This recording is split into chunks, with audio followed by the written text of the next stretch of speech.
Rémi Branché, natif de Bécancour, rang Cournoyer. Moi, j'aimerais vous ramener dans les années 1960.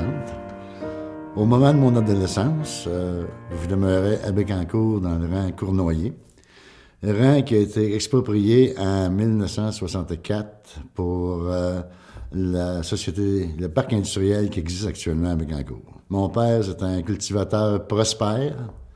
À ce moment-là, il y avait à peu près 25 bêtes laitières, une trentaine d'animaux en tout, 2 tracteurs, un petit Ferguson, une vingtaine de forces, et un autre un peu plus gros, une quarantaine de forces, un Kaizomatic dans le temps, ce qui était à l'époque un tracteur dans les plus gros. Aujourd'hui, c'est rendu des petits tracteurs, mais dans le temps, c'était un gros tracteur.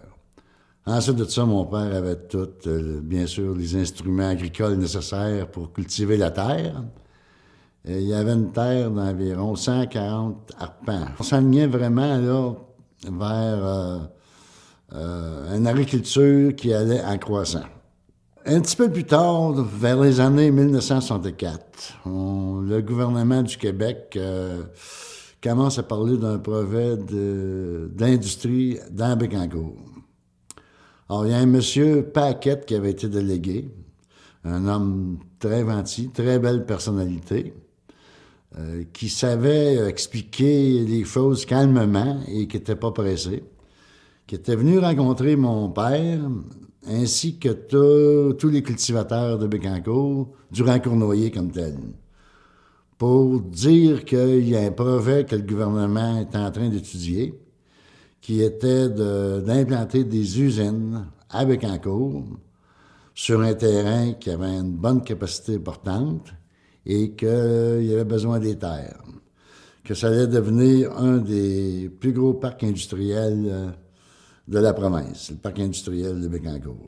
En acceptant de vendre nos terrains, avec les industries qui viendraient, M. Paquette assurait mes parents et chacun des cultivateurs qu'il y aurait de l'emploi, qu'il n'y aurait aucun problème d'emploi. Maintenant, là où ça causait un petit peu de problème, c'est qu'on offrait un montant à mes parents.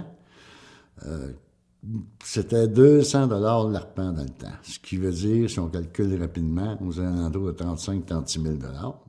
La vente s'est décidée après certaines années de négociations. Ça a été à peu près dans l'ordre de grandeur que je mentionnais tout à l'heure. Mais il y a eu des retenues pour clarifier les titres de propriété. Ensuite, il y a eu des problèmes fiscaux, une vente, gain de capital, toutes ces choses-là. Finalement, au net, il est resté peut-être une vingtaine de mille $. Ce qui n'est pas gros quand on regarde ça aujourd'hui avec 20 000 $, on ne peut pas aller bien loin. Une famille à nourrir, tu ne pouvais pas vivre longtemps.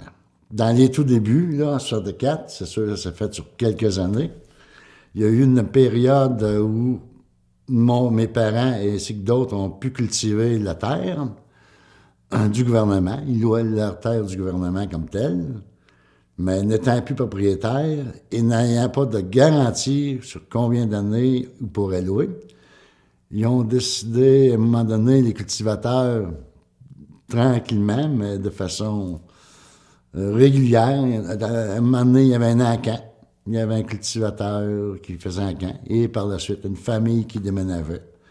De sorte que le Cournoyer s'est vidé tranquillement de même au fur et à mesure des années, sur une période de 2 à 3 ans. Est arrivé le tour de mon père de faire un camp. Je m'en souviens un peu comme si c'était hier. Une journée d'automne, la température plus ou moins agréable, c'est qu'il pleuvait. Ça voulait pas, mais c'était pas loin du point de congélation. Il y avait pas mal de monde. La machinerie, ça s'est vendu. Il me semble qu'il y a des fausses qui se vendaient quasiment pour rien. Les animaux, ça s'est vendu aussi. Fait que tout ça, le soir, il restait quasiment plus rien, parce que beaucoup partaient au fur et à mesure qu'ils affûtaient. Le soir, vers les 5 heures, on était habitué de faire le train, mais là, il n'y avait plus d'animaux à les soigner, il n'y avait plus de vaches. il me semble que la soirée du samedi soir avait été longue dans la maison. Il manquait quelquefois. On sentait là qu'il y avait vraiment un grand tournant, une grande chose qui venait de se passer dans nos vies. La vie continue et après, ben, vu que les industries ne s'établissaient pas aussi vite que ça avait été annoncé, il fallait vivre. Mon père a fait des offres d'emploi, a fait des demandes d'emploi. Il n'a jamais eu d'offres comme telle. Il est même allé suivre des cours en dehors, jamais eu d'offres d'emploi. Finalement, pour se créer un emploi, il s'est affecté un commerce. Il y a eu un commerce de construction, de matériaux de construction, un certain bout de temps. Et par la suite, il s'est acheté une ancienne grande école qui a converti en logement. C'est ce qui lui a permis de vivre après l'expropriation. Je pense que pour les ventes du Cournoyer, ceux qui étaient jeunes, comme mon père à ce moment-là, qui était dans la quarantaine, ça n'a pas été une bonne affaire pour eux autres. Pour ceux qui étaient plus vieux, peut-être, mais pas pour mes parents. Si l'expropriation, si ça n'avait pas eu lieu, je pense qu'aujourd'hui, ce serait une grande femme que les descendants, mes frères, mes petits-neveux, même peut-être de mes enfants, qu'ils cultiveraient et qui auraient du plaisir. Fait que l'expropriation que j'ai vécue, c'est un peu de même que ça s'est passé. Est-ce qu'on peut avoir des remords? Non, c'est fait. On s'est aligné autrement, mais ça aurait probablement été très différent. Merci.